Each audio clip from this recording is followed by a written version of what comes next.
салому алайкум, бинандагони азиз.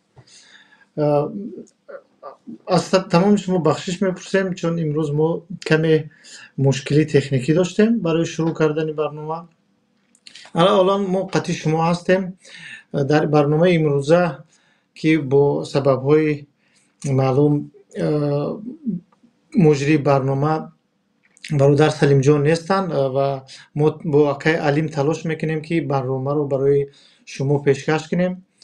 ҳоло аз бародарои техникӣ хоҳиш мекунем, ки агар акаи Алимам омода шуда бошанд, акаи Алимам дар студия ворид кунанд ва мо талош мекунем якҷо вазъи муҳоҷирони меҳнатии тоҷик дар Русияро бо акаи Алим баррасӣ кунем. акаи Алим, салому алайкум, хуш омадед ба барнома. Салому алайкум. Салому алайкум Фарҳод ҷон, салому алайкум тамошобинон. Ман ҳам аз тамоми тамошобинон узр мепурсам, ки дар вақти эълон карда натавонистем ворид шудам, чун баъзе масъалаҳои техникӣ ба меён омад ва охиран мо бо шумо ҳастем ва умедворам, ки чанд дақиқа ё ҳудуди як соате масъалаи ба меён гузоштаро ба таври бародар Фарҳод хеле солҳо дар ҳамин масъалаи муҳоҷирони меҳнатӣ фаъолият доштанд ва мо ҳам аз ин бегона нестем, чун миллати тоҷик ки аксари қишри фаъоли ҷомеааш дар муҳоҷирати меҳнатӣ аст. Ҳамаи мо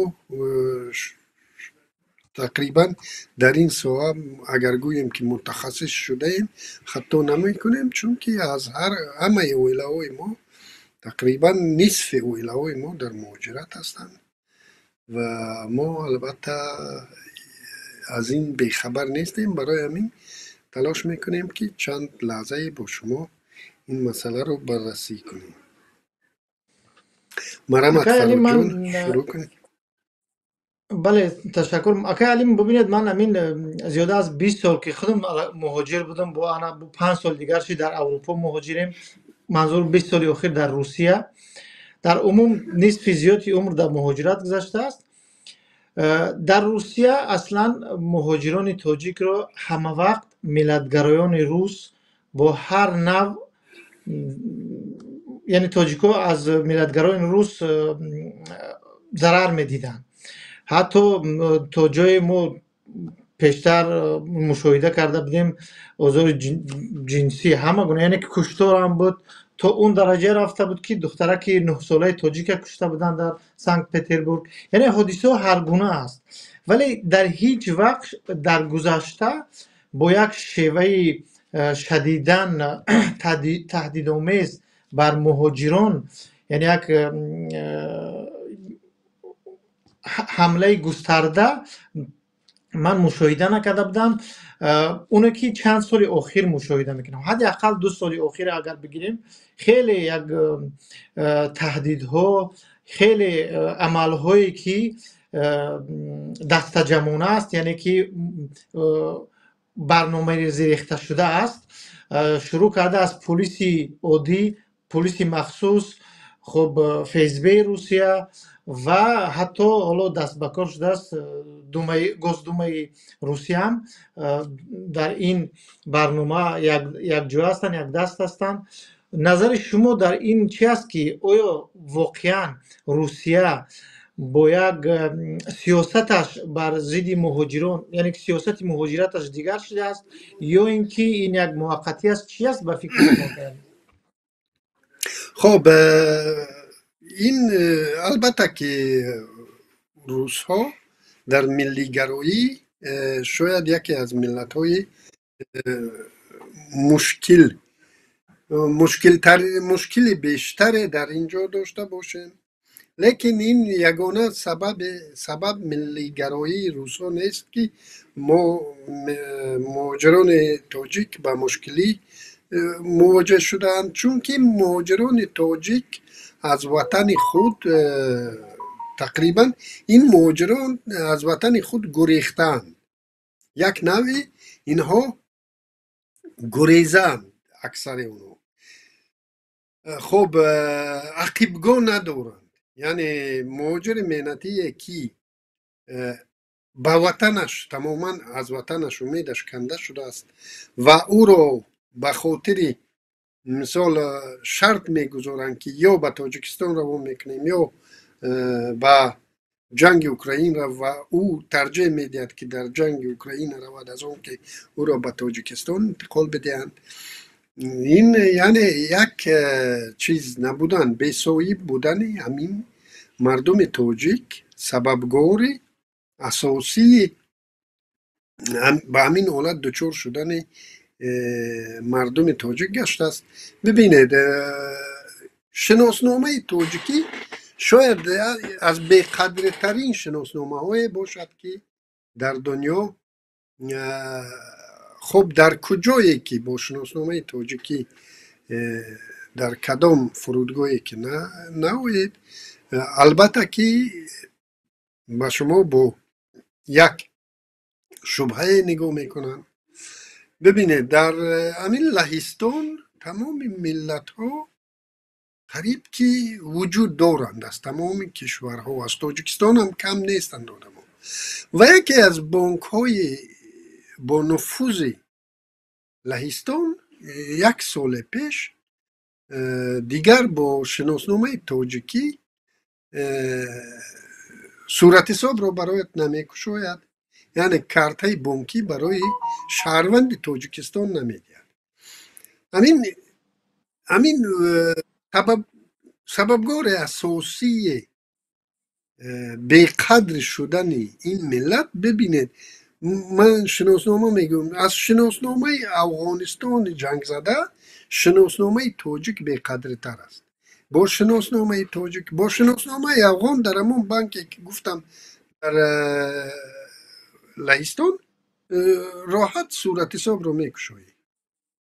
با شناسنامه تاجیک صورت حساب کشودن در همون بانک ممکن نیست و به همین مانند زیاد و میخوریم با حالت هایی که ببینید طول یک دو ماه اخیر بنده خودم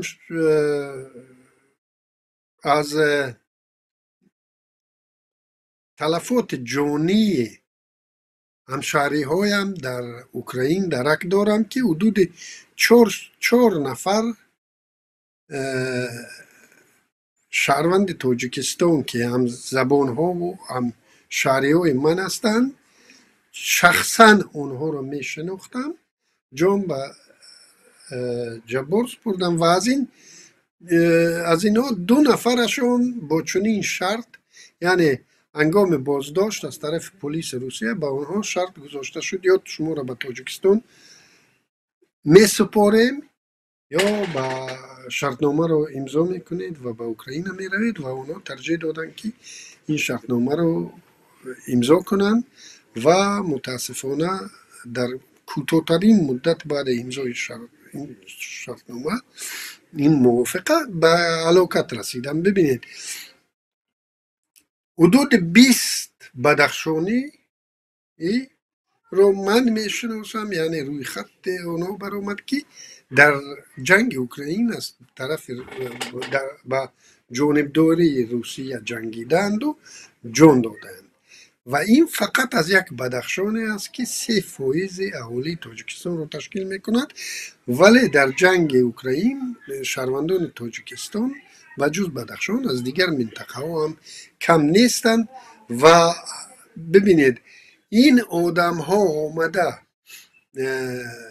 مثال یک زندانی روس رو از زندان بعد جنایت های وزنین میبرند به جنگ میبرند، از جنگ او را به خانه جواب میتیند و او را با چند او باز میرود برای کودکان در مکتب از قهرمانی خود، یعنی خیلی که ما با سابقه داران جنگ در دوره شوروی وخوری رو میگذراندیم. اونها درباره جنگی با فاشیسم با ما صحبت میکردن. امروز زندانی هایی که جنایت های وزنین ترین رو صادر کردن میوند و با کودکان چیز میکنن، یعنی وخوری ها میگذرانن. لیکن ببینید شهروندان تاجیکستان به خاطر همین دولت شده میروند جنگ میکنن، میروند جان میدن. ولی یک عائله تاجیکی که چند پیش به خاطر سیر فرزندیشان به اونها خب خانه هدیه نمودند مقامات حاکمیت دولتی،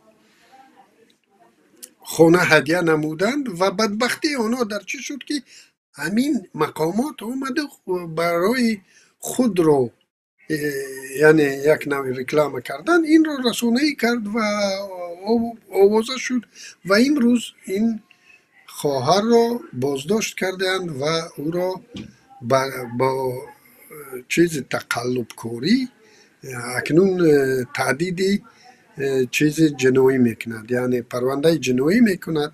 و در این حالت دولت می بود، من یادم نیست که همین خلالت ها به همین نزدیکی ها کدام کشور به شهروند خود که مورد تبعیض در دیگر کشور قرار داشت چی پیشنهاد کرده بود.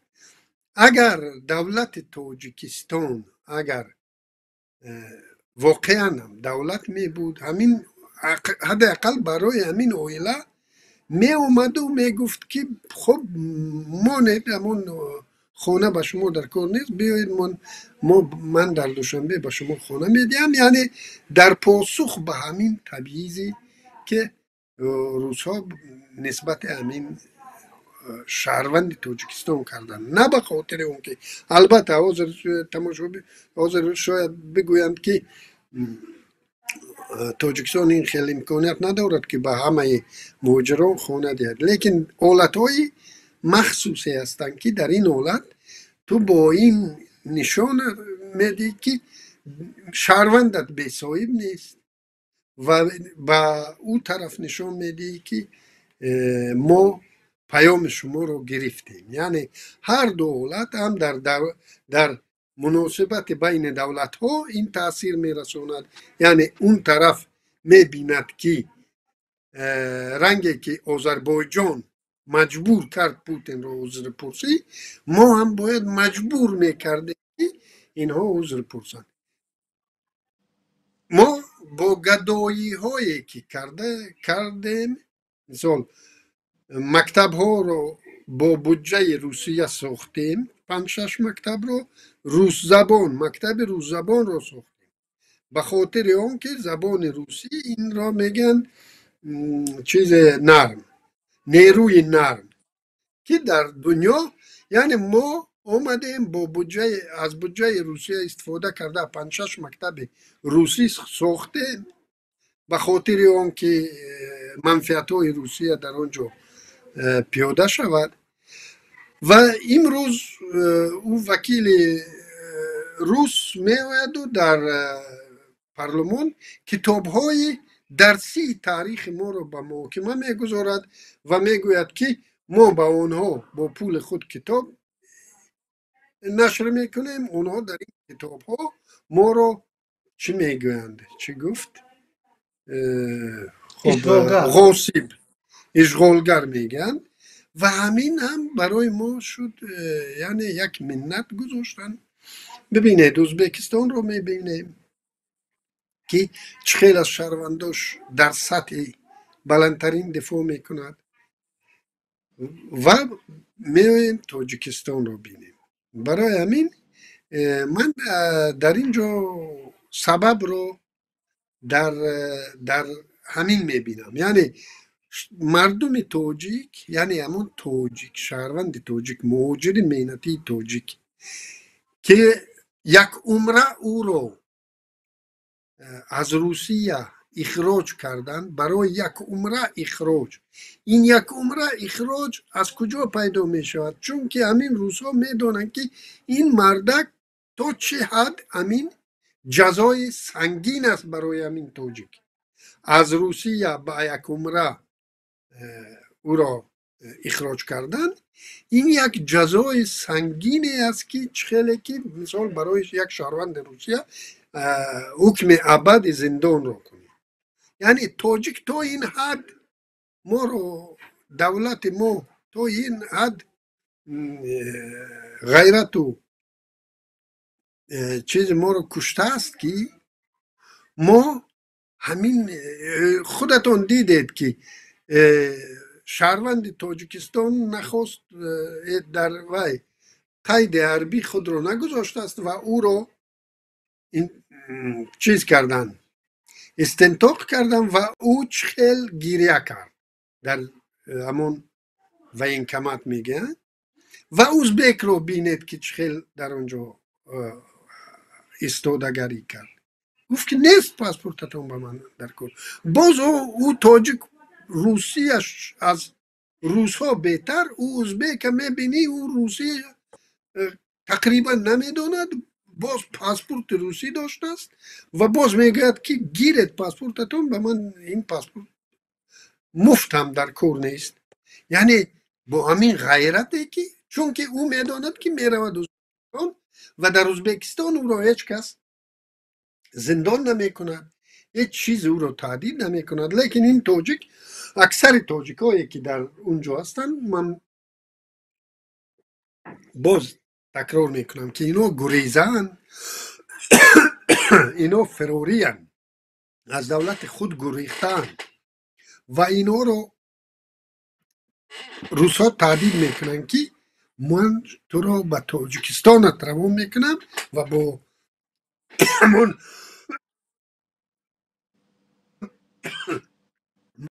تاجیکستان تسلیمت میکنم. و این باز خلاصه گپم همین است که شهروند تاجیک باید در تاجیکستان پناهگاه خود را یابد از همین بیدادی. برعکس مردم تاجیک، اون مردم تاجیک از وطن خود پناهگاه جسته است در روسیه. او از وطن خود میگریزد، در زیر سم همون ملیگرایان روس خود را به خود پناهگاه یافته است از رحمانوف و دار و دستش. و این ببینید اگر متاسفانه شما از یک آب نوشید تا آب نوشیدن شما را شما پیشتر ولی قضیه تهمینه سمد را یاد آوردید. واقعا اگر که همین قضیه این اویله تاجیک رو اگر ما یک ببینیم، همین در مثال یک اویله تمامی روسیه را بودوباشتی تاجیکستانی، شهروندی تاجیکستانی یا شهروندی آسیای میانه در روسیه بودنش برای همه روشن میگردد. اولش طبق قانونگذاری روسیه، چون اون مقاماتدار روس که من این رایونی که به خواهر با این اویله تاجیک با اویله سمدفو خانه داده است، من اونجا رو خوب میشناسم، من بارها اونجا رفتم، من اونجا کارم کردم. یعنی خیلی یک رایون خوب است. در شهر مسکو چسبیدگی است، یعنی که علاقه اون رو نمیشد از مسکو جدا دانست، یعنی یک قسمی از مسکو است پوشکینه. ببینید اون مقامدار روس در میانی چند نفر دیگر، حدود 20 چند نفر با این امتیاز شدن صاحب خانه، از طرف دولت مجهز شدن به خانه. یعنی که دولت اویله های سرفرزند رو به خانه تامین کرد و اویله سمده های مثل همون دیگر ها، یعنی اینو توقع نبودن، یک نفر خوش توقع ندادن، ولی در میان همین ها یک شهروند تاجیکستان بود، یک اویله تاجیک بود که صاحب خانه شد. اونم با داشتن خیلی فرزندان زیاد، یعنی که 8 نفر، برای 8 نفر خانه دادیان، چون اونو در یک خانه یک خانگاه زندگی میکردن، یک اتاقه. این بیانگر چی است؟ این بیانگر این است که حکومت روسیه اصلا برداشتی دیگر جامعه روسیه چنین شده است که روس‌ها چنین شدند که برداشت یک شهروند خودش با نیاز با قانونا تامین شدن حقوقای قانونی خودش، اگر اون تاجیک باشد اون برداشت ندارن.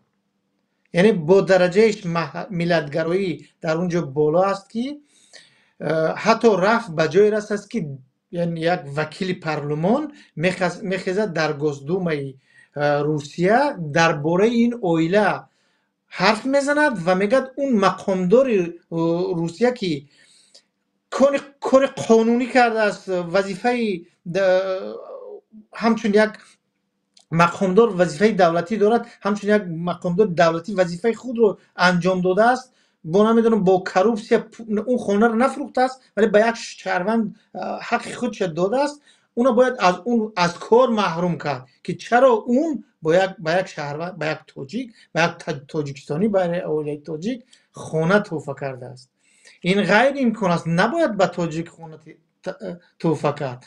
با این شیوه در گزدوم برآمد میکنند. اگر شما همین حالا در فضای مجازی بگیرید، در گوگل فامیلیای سرگئی میرونوف رو بزنید، تمامی موادهایی که از نام سرگئی میرونوف میبروید این موادهای ملتگرایی است.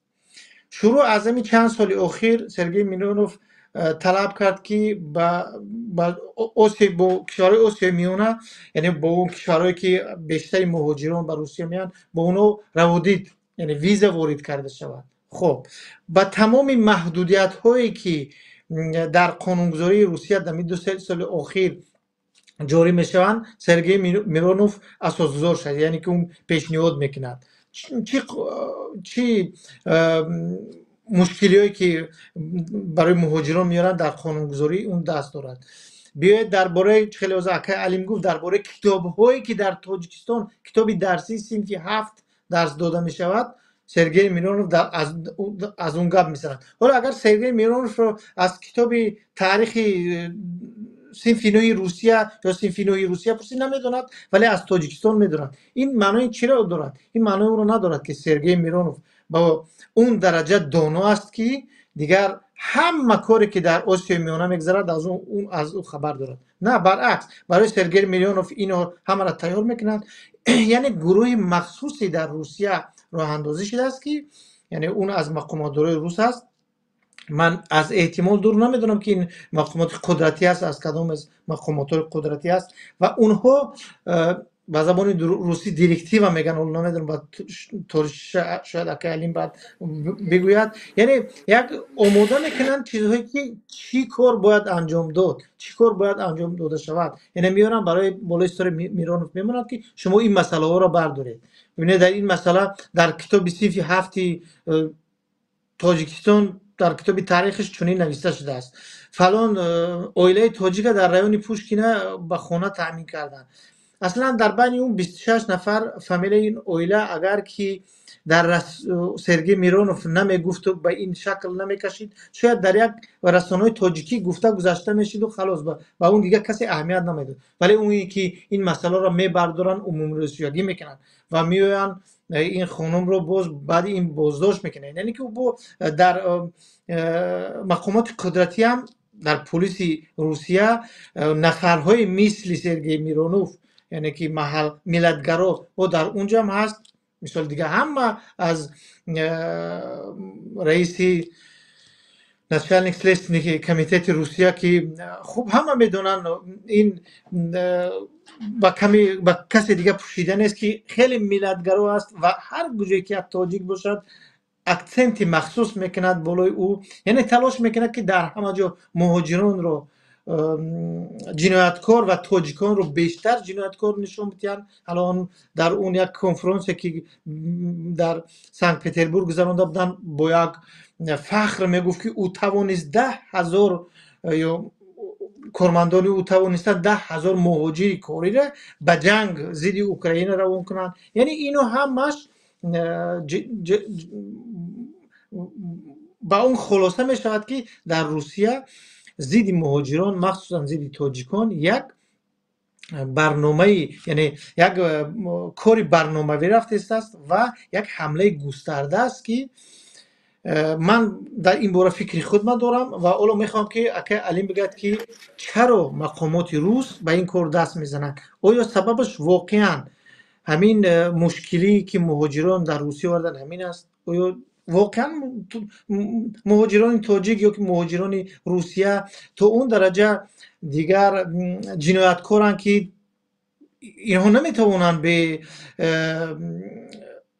اینها رو ذکر نکنن و باید این یعنی یک مهاجرت در روسیه مهاجران یک پرابلم کلان شده است. فکر شما چی هست که علیم؟ خب من باز برمیگردم به همون مسئله که خودم عذر گفتم، باز به همون برمیگردم. در روسیه که به جنگ ده اساس و ناعادلانه امروز وارد شده است با کشور همسایش، در داخل اون نیاز به خشونت است، نیاز به خشونت زایی است و در داخل نیاز به دشمنکاوی است و در این میان دشمن نیرو میکوبند که او دشمن خیلی چی باشد، یعنی به خطر باشد، دشمنی که از دستش هیچی ناید و یگانه دشمن را در تاجیکا پیدا کردن. ببینید ملیگرا میگه اون مردکه، لیکن درباره یگان ملت دیگر به جز تاجیک او گپ نزده است. یگان تایوان ها درباره یگان ملت، نه درباره ازبک، نه درباره آذربایجان، نه درباره یگانه ملتی که بعد تاجیک مورد شطه قرار میگیرد این ملت قرغیز است که امروز حکومت امروزه قرغیزستان حکومت دست نشانده روسیه است و قدرتش رو محض با چیزی با دعای پوتین و با جانبداری پوتین در دست نگاه داشته است و اونها هم هیچ کار در این مسئله کردنی نیستن، در این راستا کار کردنی نیستن، ولی ناوابسته از این ملت قرغیز را هم کمی کم میشنوی که نسبت اونها، یعنی گفته شود که قرغیز و قرغیز، لیکن نسبت تاجیک همین کاری که با اویله سمدوه شد با یگان ملت دیگر همین کار رو انجام نمیدونن. ببینید از تاجیکستان از سال 92 به امروز من مطمئنم که از حساب دولت شاید این یگانه اویله باشد که از حساب دولت روسیه صاحب خانه شده باشد و شدنی بود. دیگر همه شهروندان تاجیکستان با پول خود خانه میخرند و حتی شناسنامه های شهروندیشان رو بیکار میکنن. اون آدمایی که از اونجا به مانند کرامت شریف و به مانند عزت امان و از اونجا غیر قانونی انتقال داده شدن، آیا با مالکیت آنها چی رو داد ما نمیدونیم، لیکن یگانه اویله که آمدن خواستن به او خانه بتین این شد به خاطر چی؟ باز میگویم که به خاطر اون که یگانه ملت که اون نشانه سبکترین است این ملت تاجیک است و از ما تروریست میتراشن. یکم خود دولت ما از ما تروریست تراشیده است. همین سلفه هم چیز به من خلل رسون. من گفتنی بودم که همون ببینید شهروند تاجیکستان در حالتی که در همون کشور بود و باشش بود و باش قانونیش زیر خطر می رود، یگانه ملتی است شاید باشد که چه مردن از همین کار نگران می شود. یعنی ما وطن نداریم، تاجیک بی وطن شده است، او پناهگاه ندارد. بعد چی؟ روسیه مرا از روسیه اخراج کرد، من وطن دارم، پروای اخراجش رو ندارم.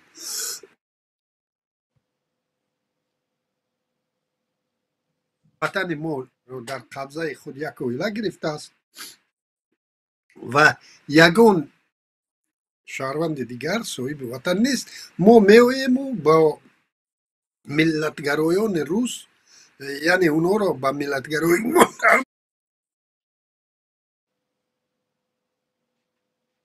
در هر کشور انتخابات ها است. حاضر در آلمان هم در عرفه انتخابات همین مسئله بالا رفته است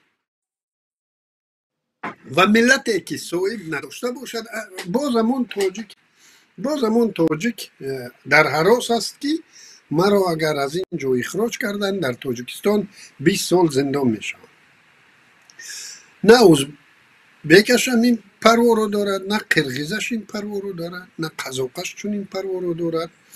بله شاید جای کارم رو از دست شاید خب در اینجا بهتر معاش بود و حاضر میرم قزاقستان، در اونجا معاشم کمتر میشد، کم بای میتین. لیکن این یگانه تاجیکی است که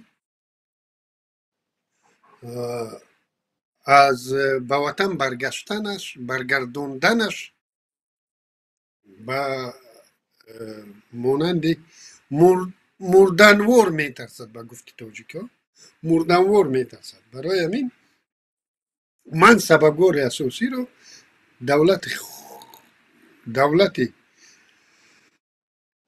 خودم رو میشناسم، یعنی دولت دوری خودمون رو میشناسم و سببگار اساسی این بسایبی این ملت از دولت خودمون است. در یگان من با استفاده از این فرصت من میخواستم از شهروندان که تاجیکستان که چنین انتخاب برایش رو میگذارن که یا به تاجیکستان یا به جنگ، لطفا شما تاجیکستان رو انتخاب کنید، زندانی شوید در اونجا، لیکن زنده باشید. 2020 سال به زندان روید و زنده باشید. انشالله این رژیم ابدی نیست و همه شما به زندان ها آزاد میشه. لیکن اون نفرانی که انتخاب به جنگ کردن علکی در قید حیات نیستن و من بار دیگر از همین برنامه استفاده برده، از همین منبر استفاده برده، از تمام شهروندان تاجیکستانی که ما رو گوش میکنن دعوت میکنم که از شناسنامه روسی، از همه چیز دست کشید، لیکن به جنگ نروید. چون که در این جنگ من خودم شاهدم که زیاد تاجیک دو ماه اگر در این جنگ زنده بماند، این علکه حساب کنید که بختش توفت است. اگر نه در 2-3 هفته مرده هاتون رو حتی پیدا نمی کنند. یک مقدار کلان آدم ها بینام و نشان گم شدن، نه مرده شون معلوم نه زنده شون. برای همین لطفاً البته به تاجیکستان برگشتن این بدبختی ترین برای یک مسافر مهنتی است، لیکن در زمین های اوکراین نوری منرالی شدن این بدتر است.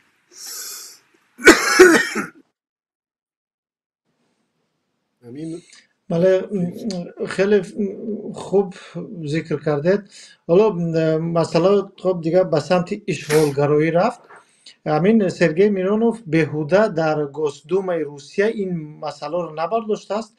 یعنی اونو اول میاد تاجیکا رو تحقیر میکنن، ملت تاجیک رو در روسیه یعنی به زبان روسی سورت دوم یا نوع دوم میشمورن، چون تو حتی با داشتن شهروندی پاسپورت روسی یعنی شهروندی روسیه، تو حق و حقوقی اون کامل حقوق نیستی در روسیه. اگر برات خونه تو فکردن، خونه تو رو از دستت میگیرن. ببینید یک پرالیل دیگه در همین سال گذشته، سال 2023 یا سال 2024 در اولش، در انتخابات محلی همین پوشکینه یک تاجیک دپوتات شد، یعنی که دپوتات محلی شد، انتخابات را برید.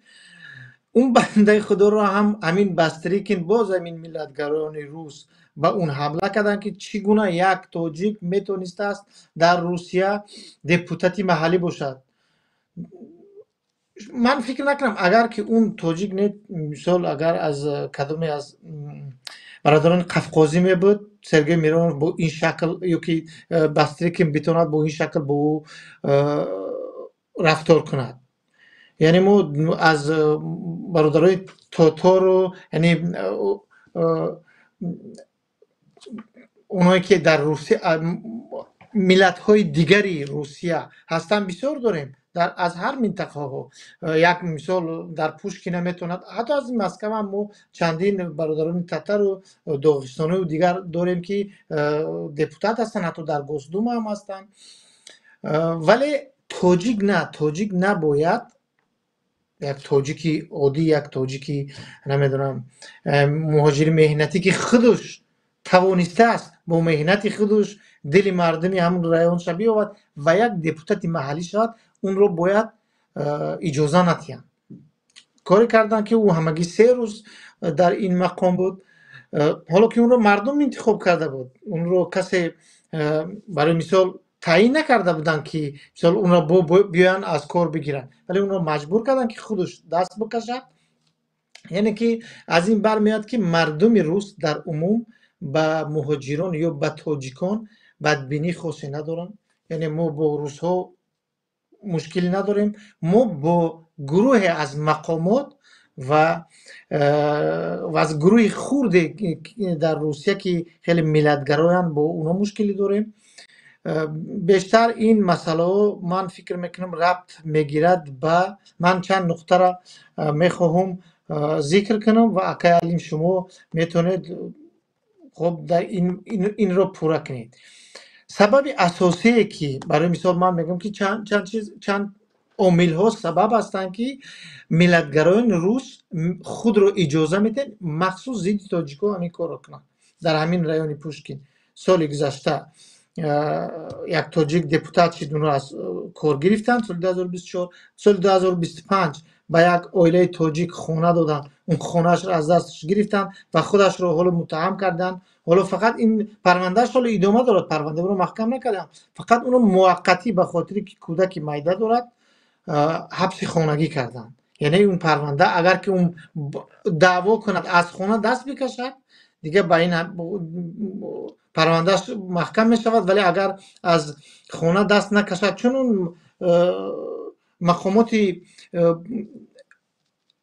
رایون پوشکینا با اون دو دست و اون دست نمی کشد، گفته است حقش است، ما در میان بیست چند نفر با این هم داده حقش است و اونا دیگر از این کارشون دست نمیکشن. ولی اگر این اویله سمدوغو اگر دست نکشن، امکان دارد که اون رو شهروندیش بکار کنن و حتی از روسیه هم اخراجش کنن. این امکان دارد در روسیه.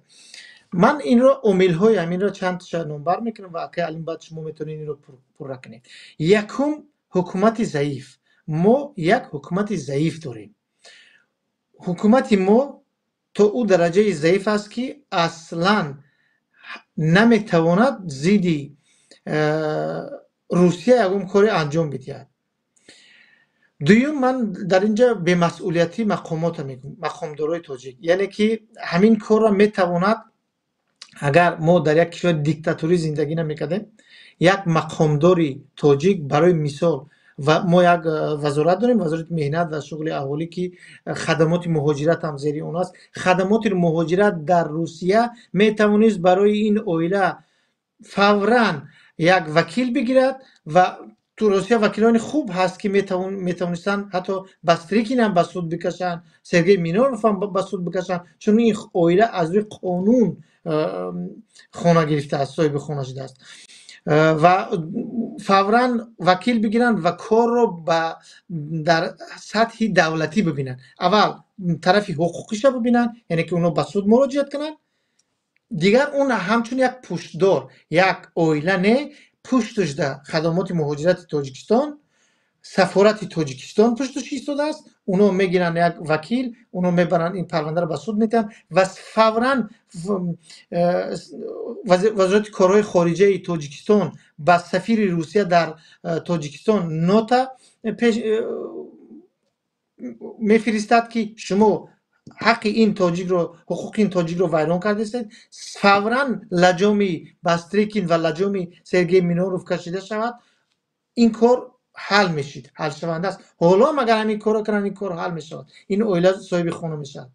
یعنی به مسئولیتی مقامداران. و اونه که شما ذکر کردید به صاحبی شهروندان ما واقعا به صاحب هستند. ما پیشتر، من برای چی به صاحبی میگم، چون درست است که این 100% دست حکومت است. وقتی من خودم در روسیه فعالیت میکردم با پیشتر با عزت امان، ولی سال 2009 همین حقوق کمک به مهاجران یک پروازشین ارگانیزاسیون، یک ارگانیزاسیون حقوق بشری شدیم و ما شروع کردیم با حقوق مهاجران رو محافظت کردن. به نفسی چندین کسان هستیم، از بالای ما شکایت نوشتن، بارها آفیس ما با بر روسی نواد که میگن با درخواست حکومت تاجیکستان اومدن، تفتیشات گذروندن.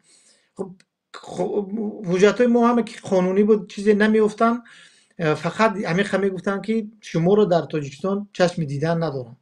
بارها با ما این رو گفتن. حتی یک مرتبه عزت امان نبود، در خارج بود، اونجا من خودم رهبری میکردم و آفیسی ما اومدن از تمام مقامات، از 4 مقامات قدرتی روسیه اومدن تفتیشات، تمام حجت ها رو تفتیش کردن، باز کامپیوترامون رو بردن. خب کتابایی که مهاجران، یعنی دفترچه‌هایی که ما خرید میکردیم مهاجران رو یک به یک اون مهاجران رو تفتیش کردن، با اونها زنگ زدن که اینا و شما چی کمک کردن و فلان و بیمدن. یعنی خیلی تلاش کردن که چیزی بیان ولی چیزی نیافتن. همین کارها به کرامت شریف هم رخ داده است. بارها از بالای کرامت شریف شکایت شده. بالاخره توانستن کرامت رو، خدا رحمتش کند، اونا شهروندیش بیکار کردن، روان کردن تاجیکستان. بنده خدا به شهروندی چند مولد در تاجیکستان مبارزه بود تا اونو که من به این باورم که کرامت شریف رو، یعنی به مرگی معمولی کرامت شریف من باوری ندارم. خب من متهم به اون نکنن که به توطیه گذاشتیم، ولی به هر این به باوری من است. ولی عزت امان رو بردن به یگم گناه، همه میداند که عزت امان یگم گناه نداشت، اون رو بردن روان زندان کردن. اول 9 سال دادنش طبق قانونگذاری تاجیکستان که ماده 244 یا 240 شاید که فراموش کرده بودیم، یعنی همون فریب ماشین است، همون گویا کسی را فریب داده است، اون اگر همه اون مبلغ هایی که از اونو با فریب گرفته بود اگر همش برگردونده شود، از آزاد می شود، اون استاتیا خودش اوف دارد. ولی متاسفانه عزت رو با پرداخت کردن همه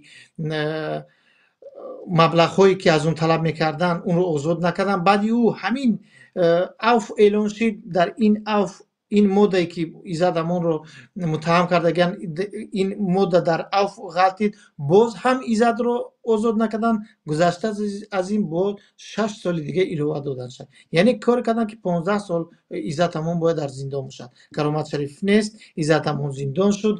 دیگر دیاسپوراها و خب مؤسسه‌های حقوقی که تو مهاجران را کمک میکردن همه اونا را زیر نظارت خود گرفتگیان، یعنی کسی نماند یا اون دست کشید یا که دیگر حکومتی شید و کسی نمیتواند در این روسیه دیگر مهاجران تاجیک را کمک کند.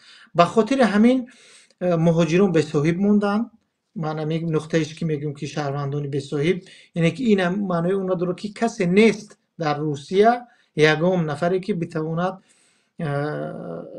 شهروندان تاجیکستان رو محافظت کنه. حتی همون چند نفر بلوگر نمیدونم یک نفرای خودجوش بدن که سواد حقوقی ندارن ولی با هر راه کمک میکردن مهاجران، به همونها هم فشار آوردن یا برگشتن رفتن به تاجیکستان یا خب کار رو بس کردن. به هر حال دیگر در روسیه کسی نماست که از حقوقهای شهروندان تاجیکستان محافظت کنه. اگه علی میتونه شما این رو دوام بدید. خب من من چی بگویم، با بعضی نه با اکثر سخنهای شما حاضر چیز میکنم، زید میبرایم. یعنی چخیل ببینید، شما میگید که همون دپوتاتی که تاجیک بود انتخاب کردند، او را انتخاب هیچ کس نکرد. در روسیه هم رنگ تاجیکستان همون ایدین رسی روی خط از پیش با کدام رو وسته ها آدم ها در این روی خط میغلطن این معلوم نیست. یعنی هیچ کس در آنجا انتخاب نمی شود. این بنده خدا رو تعیین کردن، محض تعیین کردن به دپوتاتی و باز چیز کردن، آزاد کردن. و به همین مانند دیگر مسئله ها هم که اینجا بررسی شدن، اکثر مسئله ها می آید باز به همون باز گفتید که حکومت ضعیف. نه، حکومت ضعیف نیست، حکومت تاجیکستان ضعیف نیست. حکومت تاجیکستان منفیت دار است که شهروندان تاجیکستان در روسیه هم از حقوقهاشون پایمال شود. تصور کنید که اگر شهروندان تاجیکستان بیایم تصور کنیم که شهروندان تاجیکستان اقلا چنی مردم قفقاز، داغستان و چچنستان و نمیدونم اسیتیا حقوق می داشتن در روسیه، نمیگویم چین روس ها، اگر چین روس ها اون همه حقوقایی که اگر روسیه واقعا یک دولت حقوق بنیاد می بود و شهروندان تاجیکستان در این دولت از حمایه از حقوقهای خود برخوردار می بودند و این را می آموختند، یعنی اونها می توانستند از حقوقهای خود در مقابل حکومت روسیه دفاع کنند، چونی شهروندا درد سرساز برای رژیم خانوادگی رحمانوف می شدن که اینا دم بطم با گفت اینها چیز می کردن، پروکاچات می کردن. یعنی می اومدن در تاجیکستان می اومدن می گفتن که خیلی که یک مورد تاجیکا همین تشکیلات های حقوقی، حقوق شناسا تاجیکا رو هم آموزاندن که شما در وقت صحبت مقامات با پلیس حق دارید همون صحبت رو ثبت کنید. و ما شاهد حال بودیم که چقدر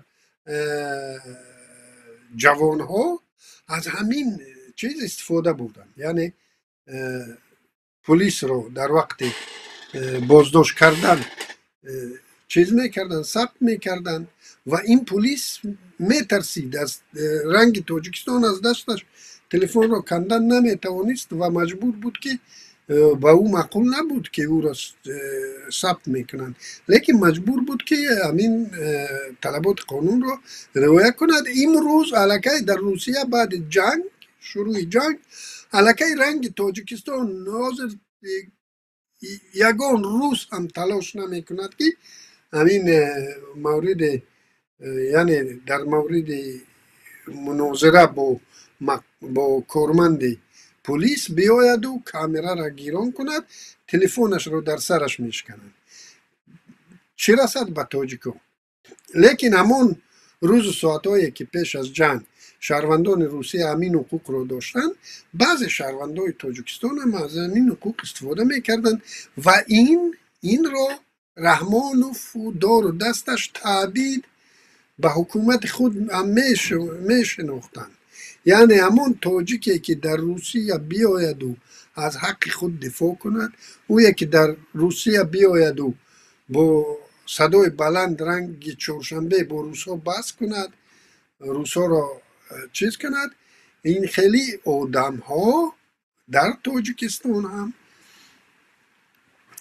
نمیخواستند چنین شهروندای ما چنین غرور داشته باشند و این شکستنی شهروندای ما از طرف ملیگرایان و از طرف مقامات انتظامی روسیه، این به نفع رژیم خانوادگی است.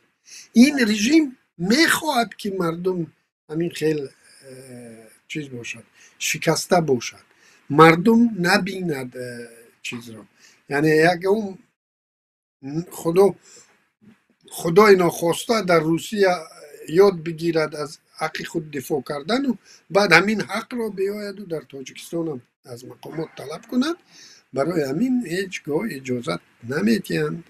این دو رژیمی که خب خیش یکدیگرند، به یکدیگر میارزند و این دو رژیم از یکدیگر خب دیگر دفاع میکنند و همه همین ما که میگیم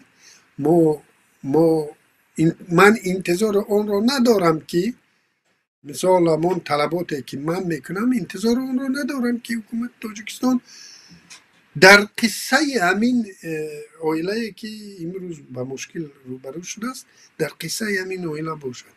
بله شاید در دالانهای حکومت نفرهای باشند که رنگ من شما عین حال در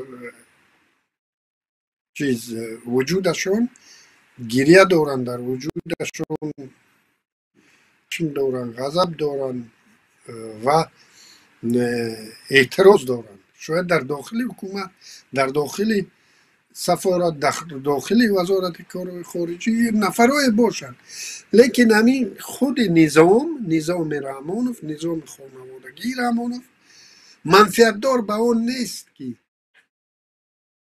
همین اگر خدای ناخواسته همون سفیری که در روسیه است بیاید و با تمام وجودش از حق این عائله و از حق این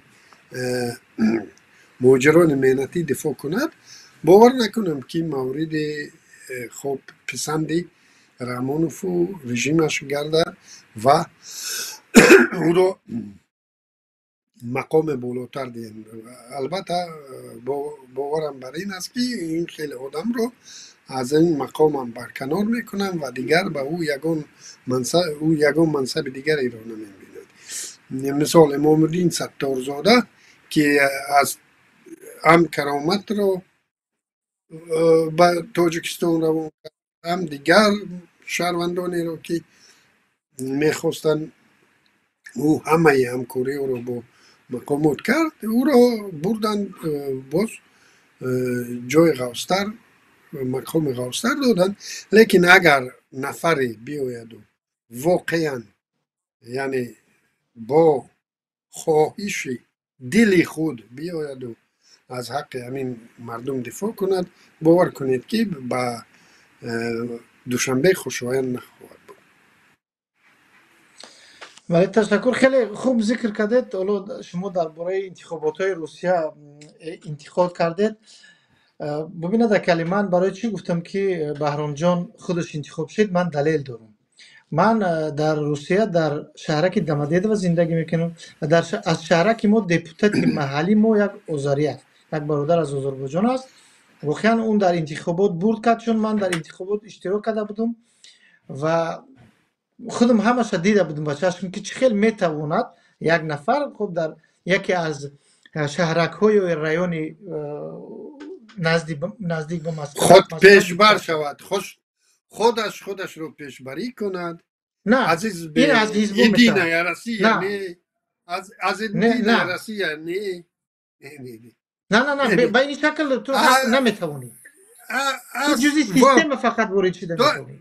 بله بله، یعنی تو کجای چاپلوسی خوب کردی، خوب با کسی چیز کردی، لگنبرداری کردی، بعد نامت آمد و نامزدیت در همون بلوتین پیدا شد.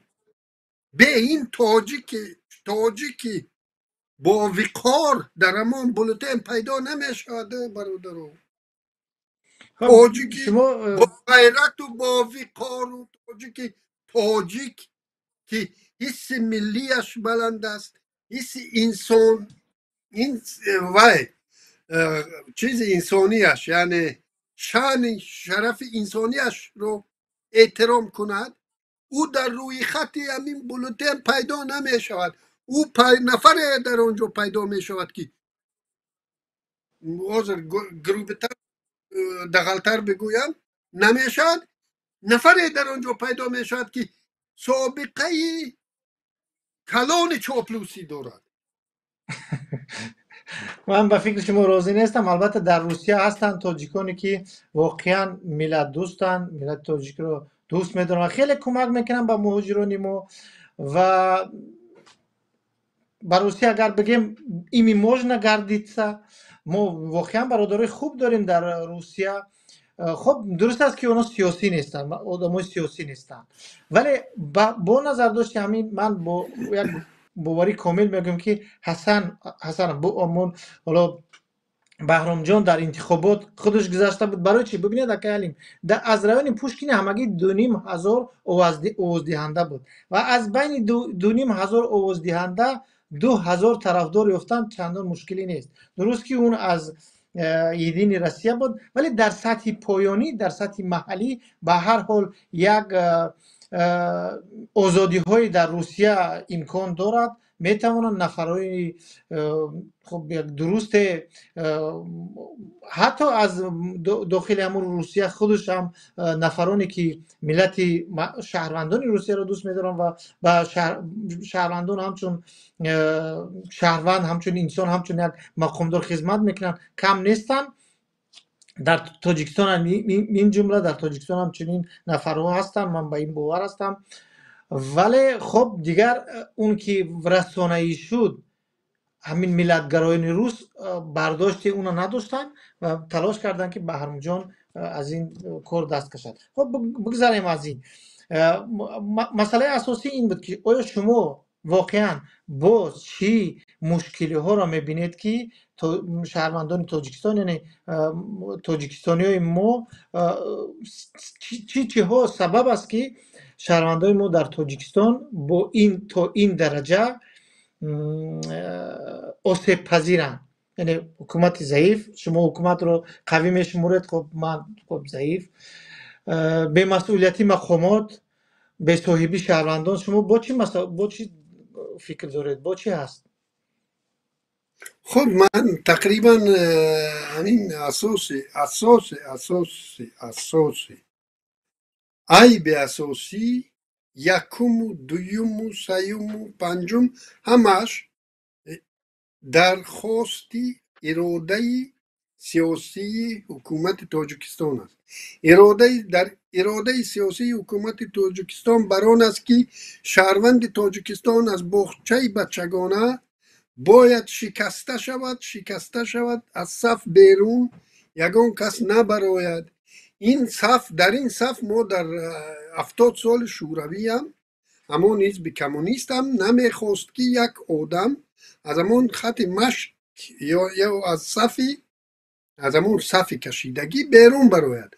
هر نفری که از اون صف بیرون شد او میشود در شوروی او نامش در تاجیکستان او میشود تروریست. از همون خط کشیده بیرون نشود. از خط کشیده بیرون شد، عزت همون میگویم که چه عیب داشت؟ عیب همین که از خط کشیده بیرون شد. ممکن نیست بجز رحمانوف غمخوار دیگر باید تاجیک نداشته باشد. لیکن رحمانوف غمخوریش می شود در حق همونه که پورا او را شکسته توانستی، یعنی رنگی که در جورج اورویل است. آدم رو اول آدمی رو که حکم قتل دادنی تا تمامی هویتش رو نشکنند او رو نمیکشند. یعنی اول هویتش رو باید بشکنند، تماما از هویتش دست کشد، همون چیزی که است از چیز انسانیش، از شخصیتش دست کشد، بعد او رو میکشند. در اینجا در تاجیکستان در اراده سیاسی حکومتی خانوادگی رحمانوف اون است که تاجیک باید از باغچه بچگانه شکسته شود و اون 2 میلیون تاجیکی که در روسیه رفت و اگر روسیه حقوق بنیاد باشد و او 2 میلیون آدم از پلیس نترسیده از حق خود دفاع کرده زندگی کردن رو یاد بگیرن، او دردسرساز می شود برای رژیم خانوادگی. و اگر چنین می بود این رژیم تا همین روز بقای این رژیم 30 سال نمی بود، 30 و چند سال، چون شهروندایی که در دیگر کشور یاد گرفتند از حقوق و آزادی ها با خبر شدند، اونا اجازه نمیدین که در وطن خود نیز از این حقوق ها محروم باشند. برای همین یگانه اراده سیاسی، من نگفتم حکومت ضعیف نیست، حکومت ضعیف است در مقابل چالش هایی که به یک حکومت با اون روبرو می شود خیلی ضعیف است در سیاست مالی، پولی، اقتصادی، نمیدونم، در همه جا ضعیف است. در همه حکومتی که به معنای حکومت است او اصلا به معنای نهاد حکومت رو اگر یک نهاد گیرن او وجود ندارد در تاجیکستان. نهاد به نام حکومت وجود ندارد. لیکن اون چند نفره که اون یک خانواده ای که در گردش خشتبارش و خداها و دامادهاش رو جمع کرده است، او قدرت کامل دارد، میتواند اگر بخواهد هم روسیه را خلبانهای روس رو توانست، یعنی توانست بازداشت کردن. به خاطری چی؟ به خاطری یک قاچاقبری نزدیک به اویلا توانستن خلبانهای روس رو گرفتن و اونا رو عوض کردن با او قاچاقبر مواد مخدر. توانستنش، خیلی نمیتونن. باز پگاه در کار شد، باز همین خیلی کار میتونن. اگر پگاه یک با میدان شخصی رحمانوف و اویلاش در آید یکون بستریکن، بعد نمیبینیم که چخیل باز میوبند. یعنی در این حالت ضعیف نیستن، لیکن این اراده شون است، اراده سیاسی خواستشون چنین است که ما باید در همه جا چنین باشیم. و امروز که در آلمان ادگه قریب پیروزی اومد است، در امریکا ترامپ با پیروزی اومد، رحمانوف ها و دور دستش توی دارند، خورسندی دارند، چون که در اون جاها هم ما و شما دیگر سرکوب میشویم. در اون جاهایی که خویشاوندان اینا به سر قدرت آمدن، اینا خورسندن که ما و شما سرکوب بیشتر در تمام دنیا میشه. بله خیلی خوب. یک نفر در کامنتار نوشته است اکای علیم که چاپلوسی خدمت نشان داده، کلمه که شما میگفتید. از بیننده خواهش میکنم که در گذاشتن لایک و کامنتاتون دستتنگی نکنید، یعنی که لایک بگذارید و کامنت بنویسید، میتونید سوال بگذارید با اکای علیم سوالاتون رو بتید. خیلی کلمه جالب خدمت شما بود. زور چاپلوسی کجا میشه؟ اکای علیم ببینید، همین ما درباره ملتگرای روس گفتیم. من یک پدیده ناخوش همین رو در تاجیکستان خودمون هم احساس کردم، ولی نباید ما هم همین شاید که این تأثیری همین ملتگرایان روس باشد که به ما اثر زده است، چون ما نباید در با سطح اونو پایان فراییم. یکی از اکتیورهای یک هنرپیشه‌های مشهور تاجیکستان که من خیلی احترامش میگذارم و خیلی دوست فیسبوکی هم هستیم، در یک نوار کردن از یک آشپزخانه تاجیکستان که در اونجا کدام پیش خدمت با زبان ازبکی گپ زده است با اون کس و این رو ویدیو کرده است که در تاجیکستان به زبان روسی ازبکی گپ میزنن ولی به تاجیکی نه. خیلی کاربران فیسبوک رو گویا خشمگین کرد. زیر نوار قریب که به 1000 نفر در زیر اون کامنت نوشتن که خب کامنت ها در عموم اگر نگاه کنی همش ملتگرایی نبود. یعنی ببینید اگر واقعا تاجیکای ما، اونایی که در زیر این نوارها کامنت نویسید، اونایی که شما خود رو خیلی ملت دوست میگیرید، همین شب و روز در تاجیکستان صدها هزارها تاجیک اصیل زندانی هستند. یک بار از اونا نام گیرین، کدام بیچاره بچه که ازبک یا ترکمن که زبان تاجیکی را خوب نمیدانسته است، به زبان تاجیکی گپ نزده است، به روسی گپ زده است، شما رو زور اومده است، چرا برای رخشانه حکیم و زورتون نمیآید؟ همون حال سودش ادامه دارد. نمیدونم برای او 17 سال زندان تهدید میکنند که فرزند نابالغ دارد. چرا برای اون دلتون نمیسوزد؟ چرا برای مادری بخشش باشد نامش فراموش کردم، عبدالرحمن نالو، مادر او دلتون نمیسوزد؟ چرا برای هنرمندی، من از اکه قربان خیلی خواهش میکنم که یکی از همکسبان شما امروز در زندان است، معلمه را نامشون فراموش کردم، اکه علیم رولی نیسا رو بازی کرده است، حالا در زندان هم یک بار نام اونا را بگیرین که یک بار از حالشون خبر بگیرین که در زندان چی حال دارن. یک بار ببینید چه خیلی تاجیک اصیل را رحمانوف و حکومت رحمانوف میشکند با زندان، در زندان چه خیلی با اونها رفتار میکنند. یک بار شما حال این زنهای تاجیک ببینید. حالا یک نفر با غرور تاجیکیش در روسیه از تاجیکان محافظت میکرد، اونو شکستن آوردن 15 سال زندان کردن. یک بار دو بار از نام تاجیکو گپ زد، نمیدونم یک کلمه اگر از خطا برآورد اونو چی ها نگفتن بالاش، حالا در زندان است. یک بار از حالی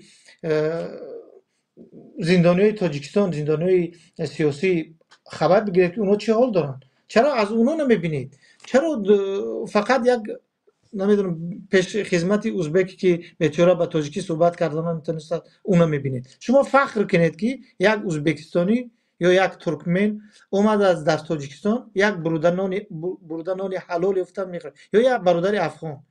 چرا شما ملتگرایی میکنید؟ اگر مثال یک پشتو بیاید امروز در تاجیکستان زبان تاجیکی را نداند، تو یاد گرفتن زبان تاجیکیش به شما با ازبکی یا با روسی حرف زند چه مشکلی دارد؟ شما در این اگر واقعا ما تاجیکو در این یک نمیدونم تراژدی میبینیم که در تاجیکستان میان تاجیکی را نمیدونند، یک بار نظر کنید ما میلیون ها مهاجر تاجیک داریم در روسیه که نه همه اون روسی را خوب میدونن، نه همه اون به زبان روسی میتونن حرف زدن. همین صدها نوار هست حالا در یوتیوب که تاجیکان خیلی در روسیه میان کار و فعالیت میکنن و زبان روسی را خوب نمیدونن. ما حال در اروپاییم، اگه من حال نمیدونم شما زبان پلیاکی را چند خوب میدونید، ولی من زبان آلمانی رو نمیدونم. من نمیتونم با طرز درست به زبان آلمانی صحبت کنم. تا حال کسی مرا برای اون که من زبان آلمانی رو نمیدونم متهم نکرده است. برعکس میگن خیلی خوب تلاش کن، تو یاد میگیری، خوب گپ میزنی. من میدونم که من گپ زدن نمیتونم، ولی من رو میگن که تو میدونی، تو خوب گپ میزنی، تو تلاش کن که خوب یاد بگیری. اما باشیم به توهین میگذاریم. اونو در اون کمیته ها خیلی توهین کردن متاسفانه. شما چی نظر دارید در این باره؟ خب ملتگرایی یا خود را منسوب یک قوم یا یک ملت یا یک چیز با افتخار شمردن، این یک از پس بودن اعتماد به نفس یک شخص، یک ملت درک میدهد. یعنی او که چیز چی میگن اطمینان کامل به هستی خود، به هویت خود ندارد، او با پس زدن دیگر خود را بالا میکند. بگیریم ملتگرایی رو مانیم کنار، در مابین یک ملت اگر مثال آدمی که آدم دیگر رو پست میزند، این از چه دلالت میدهد؟ از پست بودن اعتماد به نفس همین آدم.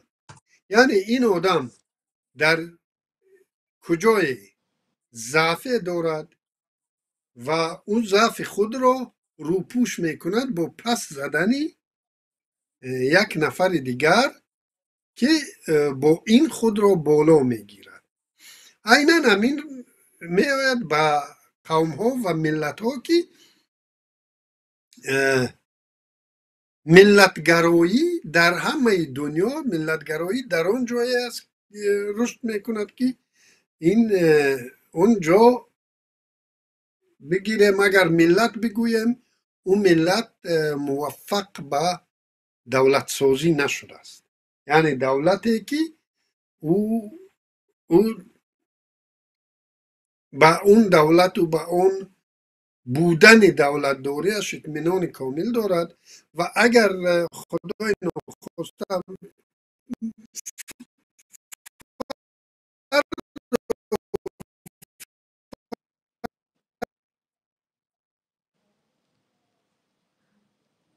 صدای شما قطع شده که علیم، در من باشد یا که برای همه؟ فرض کردیم یک پیک کجای امیون نداره صدای مرا. الو حالا خوب شد، حالا هست. هست. خب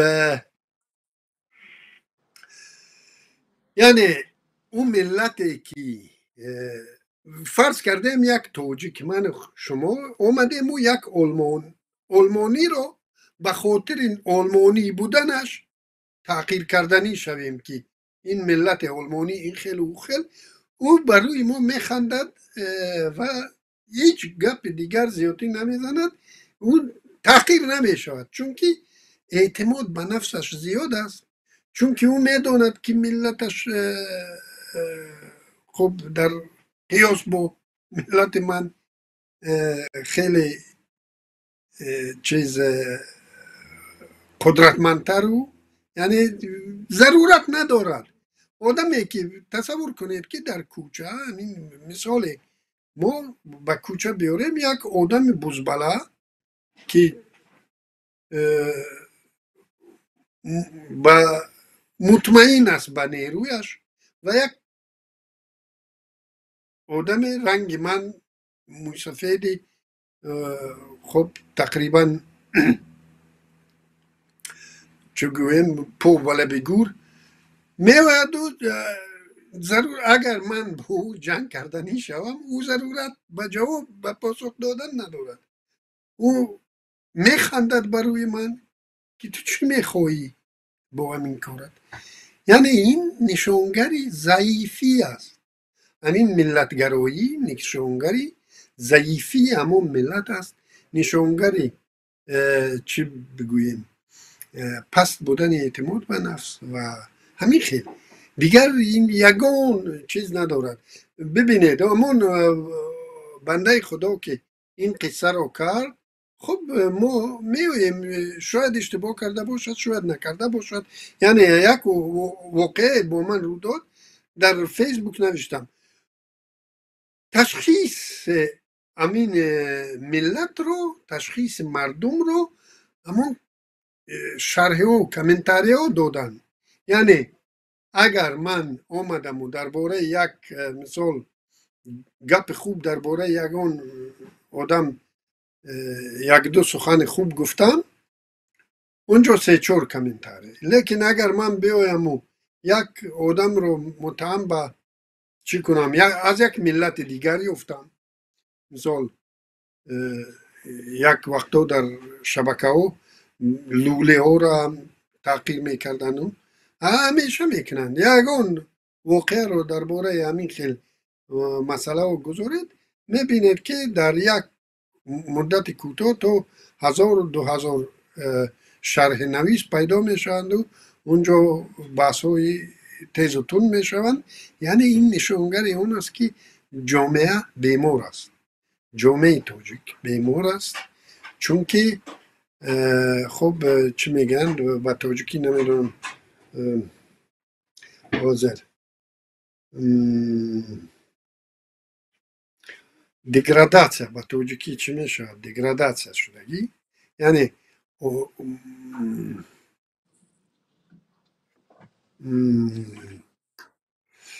بوران عمیق معنوی، دچار بوران عمیق معنوی شده ایم و معنویات پایین رفته است و این را در همین زبانهای خارجی دگراداcja میگن. یعنی ملت روز از روز، ببینید دگراداcja رو چخیل، یعنی روز از روز صفت پس شدن میگیرد. مثال اگر قیاس کنید، هر یکی شما در دیه بودگی، در شهر بودگی، قیاس کنید دیرکتور مکتبتون 10 سال پیش، 15 سال پیش رو با دیرکتور مکتب امروزه، رئیس جماعت 15-20 سال پیش رو با رئیس جماعت امروزه، وزیر علاقه بیک صبوری رو با وزیر امروزه قیاس کنید. به نظر می رسید که از بیک صبوری پایینتر